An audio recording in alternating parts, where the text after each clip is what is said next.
Shalom saudara yang terkasih dalam nama Tuhan Yesus Kristus. Kita akan kembali lagi dalam channel ini dan kita akan reaction video TikTok kembali.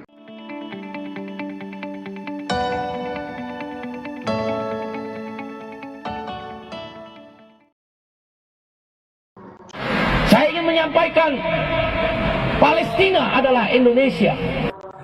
Izin sedikit ya Pak. Salam hormat. Yang saya tadi dengar Bapak bilang Palestina adalah Indonesia. Dan saya balik tanya Bapak, Palestina itu Indonesia bagian mana? Palestina itu Indonesia bagian mana Pak? Karena di Indonesia itu cuma ada Indonesia bagian timur, barat, selatan, utara. Kamu jangan terlalu lucu sudah. Itu semua aman di Indonesia, jajang kamu cari-cari masalah dengan negara-negara tetangga sudah. Kamu bikin susah negara nanti nih. Yeay. Negara di Indonesia sudah aman, tenang. Kamu pergi cari negara lain lagi, cari negara terus nanti di ulti baru kaget tuh. Baik, kita lihat ini komentar-komentar orangnya dari sini. Palestina adalah Indonesia, dalam hatiku ini habis minum komik 5 box sendiri. Waduh. Palestina adalah Indonesia. Memangnya orang Palestina dulu berjuang untuk kemerdekaan Indonesia?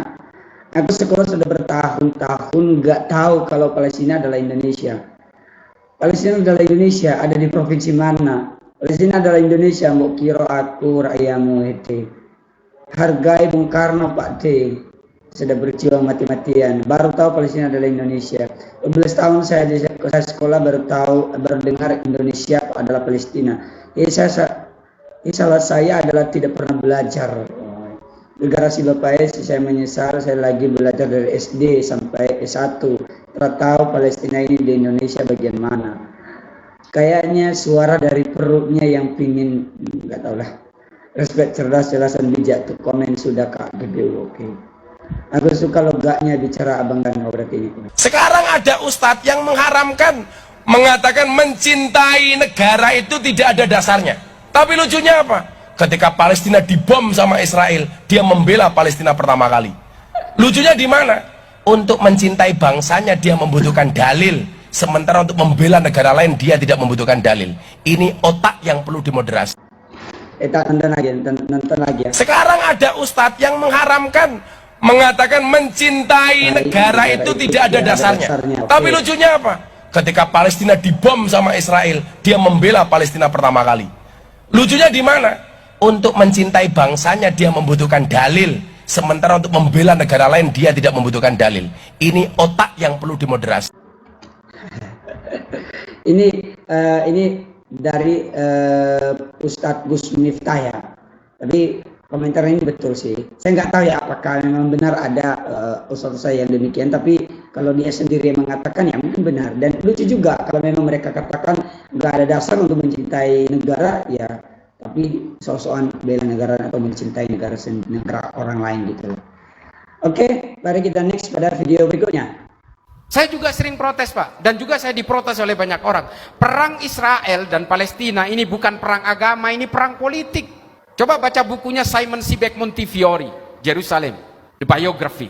Pertarungan di sana bukan hanya antara orang Islam, orang Kristen dengan orang Kristen, orang Kristen dengan orang Yahudi dengan orang Yahudi, orang Eropa dengan orang Arab. Terjadi di sana hanya untuk memperebutkan Yerusalem. Dari dulu itu, mulai dari zamannya Titus Vespasian sampai zamannya Khalifah As-Saffah sampai hari ini Benjamin Netanyahu, nggak pernah selesai memperebutkan satu kota, satu Tuhan, 3 agama, 2 ibu kota negara antara Israel dan Palestina. Kota satu Tuhan, Yerusalem ini. Kota 3 kuil, gereja di sana juga ada, masjid di sana ada, tembok ratapan juga ada di sana. Dan semua kemudian melahirkan sekte-sekte perbedaan tafsir ketika bersentuhan dengan politik. Oke, berarti Bapak ini dia paham ya. Ini Pak Islah, saya lihat di komentar ini dia dikatakan kalau dia ini Ustadz. Saya kurang tahu apakah Bapak ini Ustadz atau bukan, tapi namanya Islah Bahrawi. Tapi Bapak ini menanggapi kasus seperti ini dia berdasarkan sejarah gitu. Tapi ini baru bagus. Artinya betul-betul dia mempunyai pola pemikiran yang benar karena memang dia bertolak dari sejarah, sehingga tidak sembarang menanggapi, tidak sembarang juga untuk berkoar-koar, oh kita gini, kita itu dan sebagainya, menyalahkan yang ini yang benar dan berpihak ke sini. Kami siap berangkat ke Palestina dengan uang sendiri, dengan biaya sendiri, tanpa harus menggunakan fasilitas negara, betul? Orang Tasikmalaya siap untuk jihad di jalan Allah, betul? Oke, sama kayak tadi ya, kita coba lihat apa namanya ini ya, komentar-komentar orang. Ini dia, sangat lucu melihat video ini. Daripada kalian ke Palestina, mending ke Papua dulu latihan sama KKB Papua yang lulus baru ke Palestina. Saya sih tidak mengatakan ini ya, apa namanya ya, siapa tahu memang pemerintah punya ini untuk bangsa, tapi satu hal yang penting di sini itu yang dibilang ini ya, di negara ini aja banyak sekali masalah. Kenapa kita nggak mencoba mengatasi, menyelesaikan dan gitu loh, masalahnya ada dalam negara kita sendiri ya, tapi kita sudah mau pergi ke negara orang lain, membela negara orang, maka masalah dalam negara sendiri pun belum jadi ini. Dan saya siap menampung istri kalian kalau sudah kurang aja. Pemikiran dua nih ya, lu ke Palestina lu mau ngapain? Waduh, bagi anak-anak muda siap-siap berangkat ke Tasikmalaya, soalnya di sana ini di Tasikmalaya. Ini nggak sopan juga ya, saya nggak menunjukkan ini bukan komentar yang baik.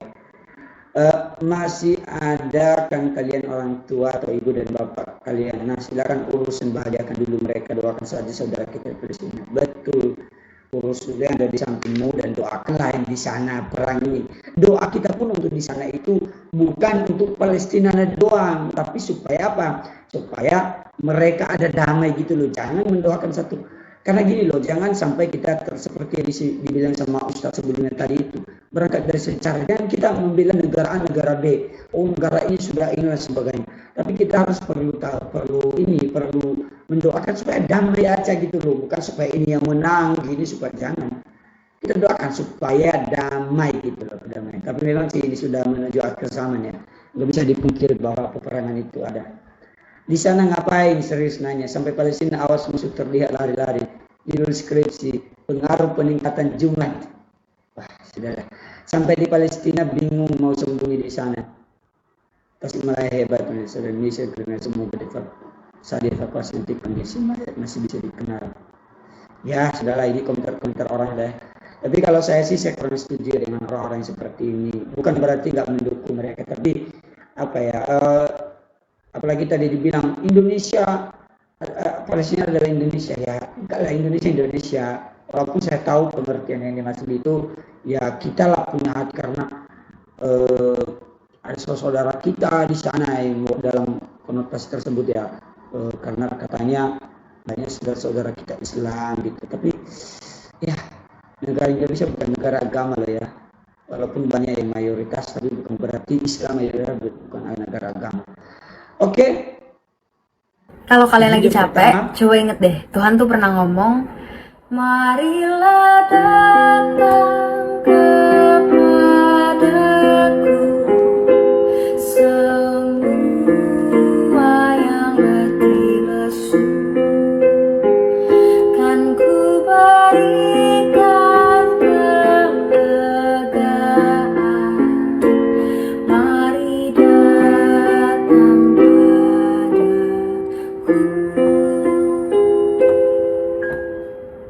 Sunday. Oh mantap, keren suaranya, keren juga lagunya. Next, dari komentar-komentar ini tadi kita melihat bahwa banyak yang nggak setuju ya dengan Bapak ini, karena dia mengatakan Palestina adalah Indonesia gitu. Ya, untuk yang lain-lain sih mau dia pergi yang sebagainya, karena saya sudah pernah nonton juga video ini, mau pergi berangkat ke Palestina, membela Palestina, itu urusan mereka. Tapi kalau soal bahasanya itu Palestina adalah Indonesia, ya bukanlah. Indonesia. Oke, next. Oke.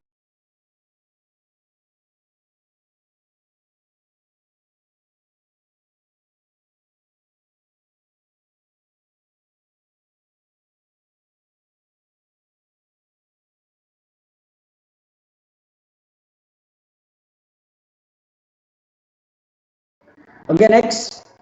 Pesan buat kamu hari ini. Suatu saat kamu bakal senyum dan bilang ke Tuhan, Tuhan terima kasih, ini jauh melebihi dari apa yang aku doakan. Dan maaf Tuhan kalau saat itu aku sempat meragukan, bahkan aku gak percaya sama rencananya Tuhan. Tapi sekarang aku tahu bahwa segala yang Tuhan izinkan terjadi itu untuk mendatangkan kebaikan buat aku. Amin. Oke, thank you dari Kak Cynthia Gabriela ya. Artinya di sini kan tahu bahwa Tuhan itu merencanakan yang terbaik dalam kehidupan kita. Karena di Amsal itu dikatakan bahwa banyaklah rancangan di hati manusia, tetapi keputusan Tuhanlah yang terlaksana. Oke, God bless you. Next. Ketika Tuhan menempatkan kamu di titik terendah, jangan pernah curiga sama Tuhan. Jangan berpikir bahwa titik terendah akan menghancurkanmu. Jangan berpikir bahwa di titik terendah Tuhan akan meninggalkanmu. Tidak. Titik terendah akan memperlihatkan ke kita siapa diri kita yang sebenarnya, dan di titik terendah akan memperlihatkan kita betapa besarnya kuasa Tuhan yang kita sembah. Aku awalnya berpikir bahwa titik terendah adalah sebuah kehancuran bagiku, tapi setelah melewati hari demi hari dan 1 tahun berlalu, aku melihat bahwa titik terendah Tuhan pakai untuk menunjukkan kuasanya yang begitu nyata dalam hidupku. Dan aku melihat another me, versi yang terbaik dan yang terbaru. Oke, betul. Titik terendah itu sebenarnya bukan bagian ujung kehancuran kita. Jangan, kalau kita mungkin lagi menderita, kita berarti Tuhan itu nggak sayang, Tuhan itu nggak peduli dengan hidup saya, berarti hanya sampai di sini Tuhan kasih saya berkat dan sebagainya. Oh no, tidak. Seperti yang dijelaskan kakak ini berdasarkan pengalamannya dia ya. Dia pernah mengalami, tapi pada akhirnya justru disitulah cara Tuhan membentuk. Dan kita harus ingat bahwa Tuhan itu membentuk kita, itu luar biasa. Ada banyak cara Tuhan membentuk kita, memproses kita supaya apa? Supaya kita ini terbentuk, dan dari sanalah Tuhan membawa kita untuk menjadi lebih baik. Oke, thank you Kak, God bless. Next. يا سيد تجاوز عن سيئاتنا يا قدوس اطلع واشفي أمراضنا من أجل اسمك يا رب ارحم يا رب ارحم. Asli Kristen abad pertama memakai hijab dan burqa. الآن وكل أوان وإلى دهر الداهرين آمين. أبانا الذي في السماوات. Oke, intinya di video ini menunjukkan bahwa hijab itu bukan hanya untuk agama tertentu. Orang Kristen pun di awal di abad pertama mereka pakai hijab. Oke, mari kita next pada video berikutnya.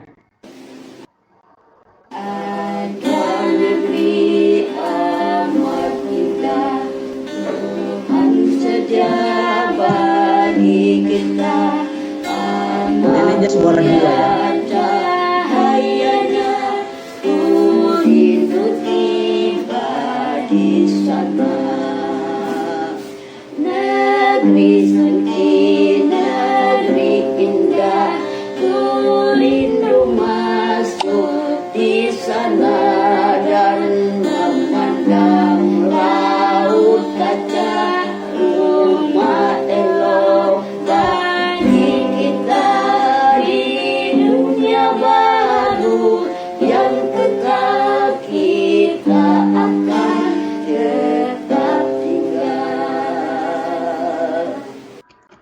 Suara neneknya walaupun sudah umur, mungkin kalau saya nebak ya, boleh mungkin yang punya video ini dari akun Fanny 20270.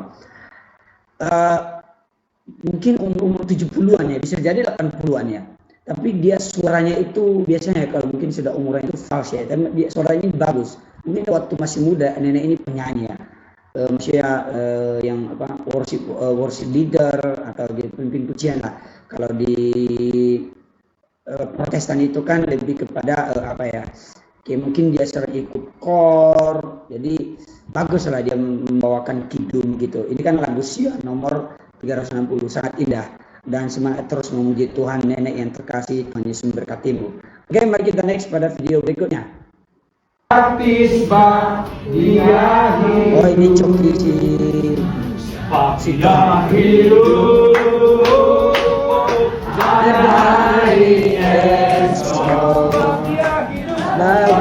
hidup tak kenal karena ku tak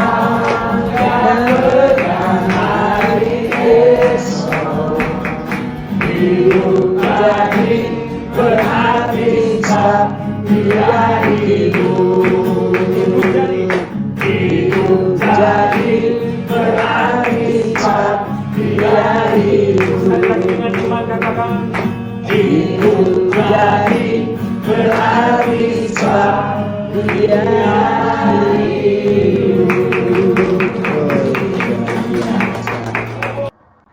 luar biasa. Semangat Coki Sihotang. Tuhan Yesus selalu memberkati. Oke, mari kita next pada video berikutnya.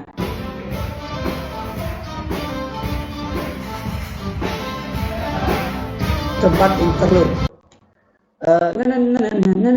Sukacita surga. Oke, kita coba lihat ya.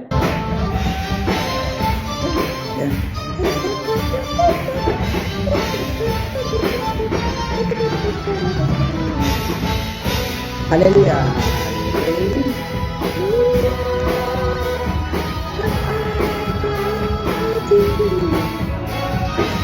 Oh, keren. Kakak ini pintar ya, dia main piano jago dia. Dia suruh nebak dan ya puji Tuhan saya tahu sedikit. Oke, mari kita next pada video berikutnya. Itu nonton videonya di mana? Di YouTube. Oh, di YouTube. Oh, ini nggak sengaja ya. Jadi aku memang aktivitas biasa pagi-pagi perempuan beres-beres. Tiba-tiba memang aku selalu tiap pagi itu dengan sebentar dulu ya. Dulu dia ini kalau tidak salah itu dia pernah bersaksi, saya pernah dengar dia itu mendengar lagu rohani dan akhirnya dia bertobat. Tapi kita coba nonton ya di sini. dengar lagu, Yeah. jadi sambil beres-beres dengar lagu kok keputar lagu rohani ya gitu. Yeah. Tapi aku agak skip tuh lagu rohani. Yeah. Nah selesainya itu kan ada kesaksiannya, jadi kayak kesaksiannya apa nih? Kok aku kepo. Akhirnya aku kayak tinggalin dulu aktivitas, terus aku fokus dengerin kesaksiannya. Dari situ aku rajin dengar lagu rohani, aku ngerasa tenang. Jadi aku yang dulu dalam apa ya, bisa dibilang depresi parah dengan pergumulanku, berkat kesaksian aku lebih tenang ya ternyata dengan lagu rohani. Semakin hari tuh ngerasa dapet power, makin dikuatin gitu. Dan semenjak saat itu aku percaya namanya mukjizat. Gitu. Itu Oke, ya Mbak Zela ini memang seperti saya bilang tadi, seperti kesaksiannya awalnya dia percaya Tuhan Yesus itu ya karena dia mendengarkan lagu rohani. Makanya kita itu sekarang di zaman media sosial ini tidak dapat dipungkiri bahwa banyak orang yang mendengarkan Injil kebenaran Allah, baik lewat lagu-lagu rohani, lewat khotbah-khotbah rohani, lewat ibadah-ibadah lewat YouTube, ibadah live streaming kan. Ini kan banyak yang terjadi seperti ini kan semenjak zaman COVID ya. Dan itu banyak orang-orang yang percaya kepada Tuhan Yesus. Bahkan juga di lagu-lagu di video lagu rohani itu kan ada yang komen, walaupun saya beragama ini tapi saya sangat senang dan hati saya menjadi lega ketika saya mendengar lagu rohani dan sebagainya. Dan puji Tuhan Mbak Zela ini sekarang sudah menjadi anak Tuhan Yesus Kristus. Tuhan Yesus selalu memberkati Mbak Zela ini, dan kita akan lanjut pada video berikutnya. Demikian saja video kali ini.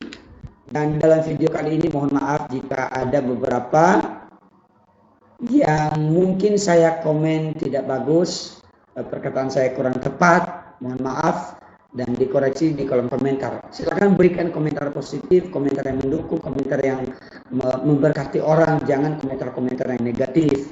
Mari kita menghilangkan komentar-komentar yang tidak mendukung atau bahkan menjatuhkan orang lain.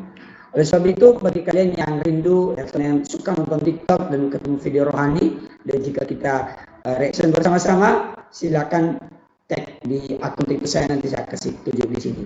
Oke, sampai jumpa kembali pada video berikutnya. Tuhan Yesus memberkati.